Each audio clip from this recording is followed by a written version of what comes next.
Hi everybody, it's Mike from Vox Political and I've got something to say. If you approve of it, please like, comment and subscribe, and let's dive straight in.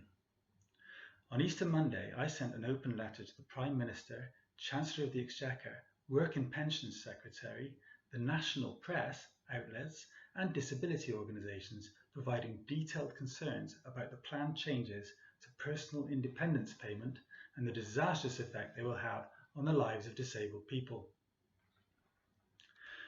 The letter provides detailed evidence drawn from historical data and independent research illustrating the serious harm these policies have caused and will continue to cause to disabled people across the UK.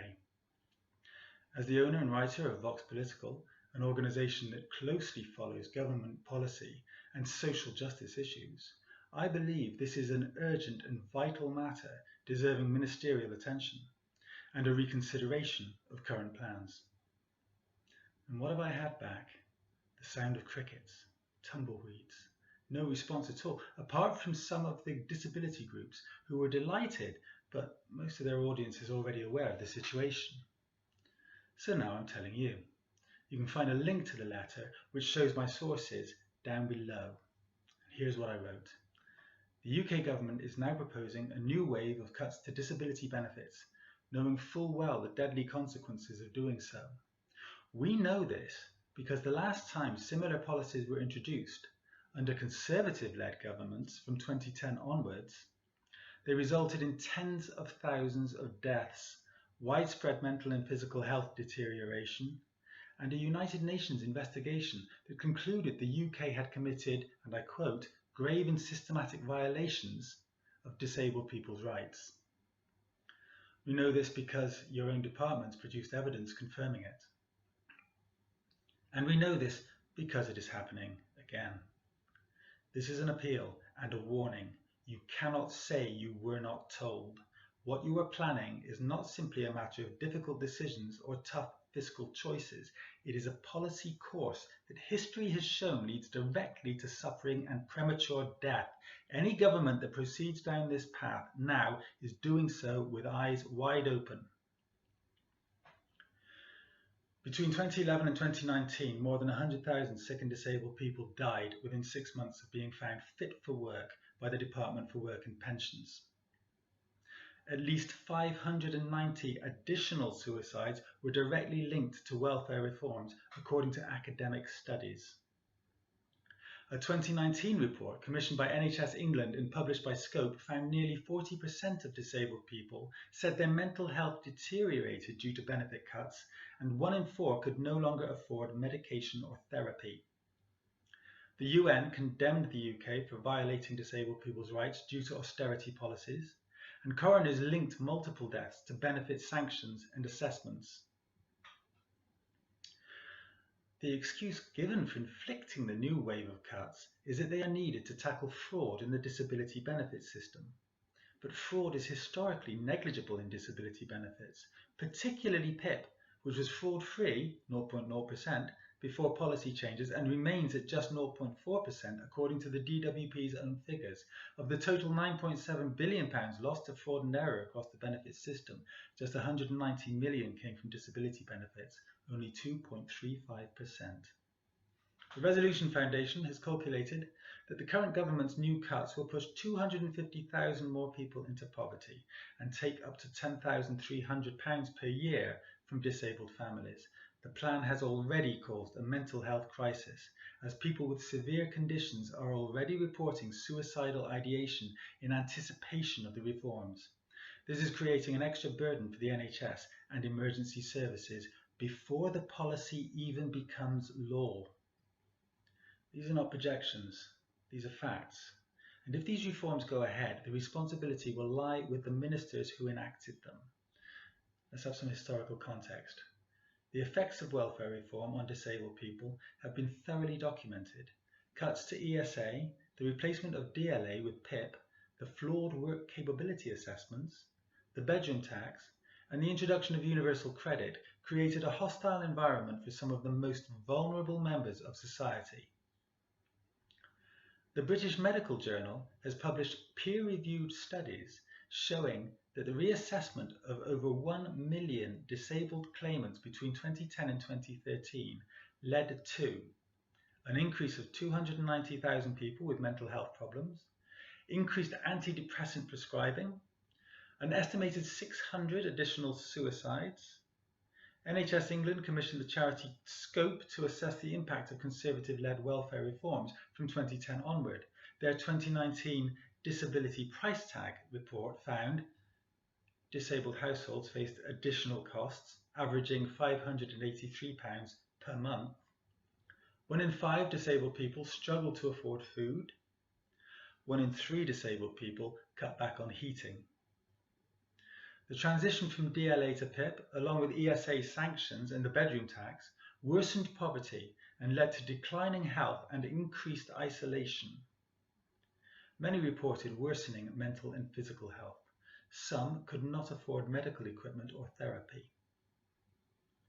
The cumulative result was greater dependency on emergency NHS services, with rising accident and emergency admissions, greater demand for mental health services, and longer-term costs, and a measurable decline in national health outcomes. The DWP's own internal data, suppressed for years then leaked, showed that more than 100,000 people died within 6 months of being found fit for work. Ministers had originally claimed the number of such deaths was only around 2,400. That claim was untrue, as one study linked 590 additional suicides in England between 2010 and 2013 to austerity-era benefit changes. The return of Esther McVey to the public spotlight during BBC coverage of the new cuts was a chilling and telling moment. McVey's past roles in the DWP saw her defend and promote many of the policies whose consequences we are again being asked to ignore. During her tenure, 220,000 disabled people lost PIP support due to stricter reassessments. Work capability assessments were defended even after multiple coroners and charities linked them to suicides. Reports highlighting the devastating effects of universal credit and sanctions were buried or denied, while damaging narratives about scroungers were promoted. She refused to act on coroners' warnings that might have saved lives. Deaths linked to her department's policies include Mark Wood, who starved to death after being declared fit for work; Michael O'Sullivan, who died by suicide after his ESA was cut. A coroner directly blamed the DWP. Jodie Whiting, who took her life after missing a work capability assessment due to medical issues. She was sanctioned regardless. Errol Graham, who starved to death after his ESA was cut off. The DWP never checked on his welfare. These are not isolated cases. They are symptomatic of a system that prioritises cost-cutting over care and punishment over support. And now we see that same system being revived, this time by a Labour government. It is true that McVey did not personally oversee every decision, but she consistently dismissed evidence of systemic harm and continued to enforce punitive policies without reform. Her reappearance as these new cuts were announced is not coincidental. It is emblematic of a political class that refuses to learn from its past. The present danger. Rachel Reeves and Liz Kendall have chosen to reintroduce benefit cuts under the same justifications: fraud, fairness, financial responsibility, that were used in the past to defend policies that then proved to be deadly. But the facts do not support these claims. PIP fraud stood at 0.0% of the total number of claims before changes began. Even now, it remains at only 0.4%. Of the £9.7 billion lost to fraud and error in 2023-4, only £190 million came from disability benefits. This is 2.35% of the total, yet disability benefits are disproportionately targeted for cuts. These are not policies driven by evidence. They are political choices. According to the Resolution Foundation, these new measures will cut £8.3 billion from social security spending, deliver minor gains for non-disabled people on universal credit, inflict massive losses on disabled people and carers, including up to £10,300 per year per household, push an estimated 250,000 more people into poverty. Meanwhile, suicidal ideation is already rising among those with severe mental illness, purely due to the fear of these new cuts. This is not hypothetical. It is happening now, and it will cause new burdens on the NHS, emergency services, and social care system even before any law is passed. Poor and disabled people are paying the price for a crisis they did not create, while the wealthy are untouched. This is not balance. This is brutality. You cannot say you did not know. What happened in the years following 2010 is not opinion or speculation. It is documented fact provided by parliamentary inquiries, United Nations investigations, peer-reviewed academic studies, coroner's inquests, and leaked DWP mortality reports. All point to a clear and horrific conclusion. Austerity and welfare reform killed people, and the same ingredients are now being put back into the system. What must be done? The government must not use the lives of sick and disabled people to establish fiscal credibility. The price is too high. A just economy protects the most vulnerable. It does not scapegoat them. If this government is serious about protecting lives and learning from the past, then it must, 1. Immediately halt plans to cut health and disability related benefits. 2. Publish all mortality statistics relating to benefit claimants from 2011 to the present. 3. Establish an independent public inquiry into deaths linked to welfare reform. 4. Implement proper transitional protections for anyone facing reassessment or loss of income. 5. Commit to working with disabled people's organisations before making further changes. This government cannot plead ignorance. It is in possession of the facts, the outcomes and the consequences. Continuing down this path is a choice, and it is a deadly one.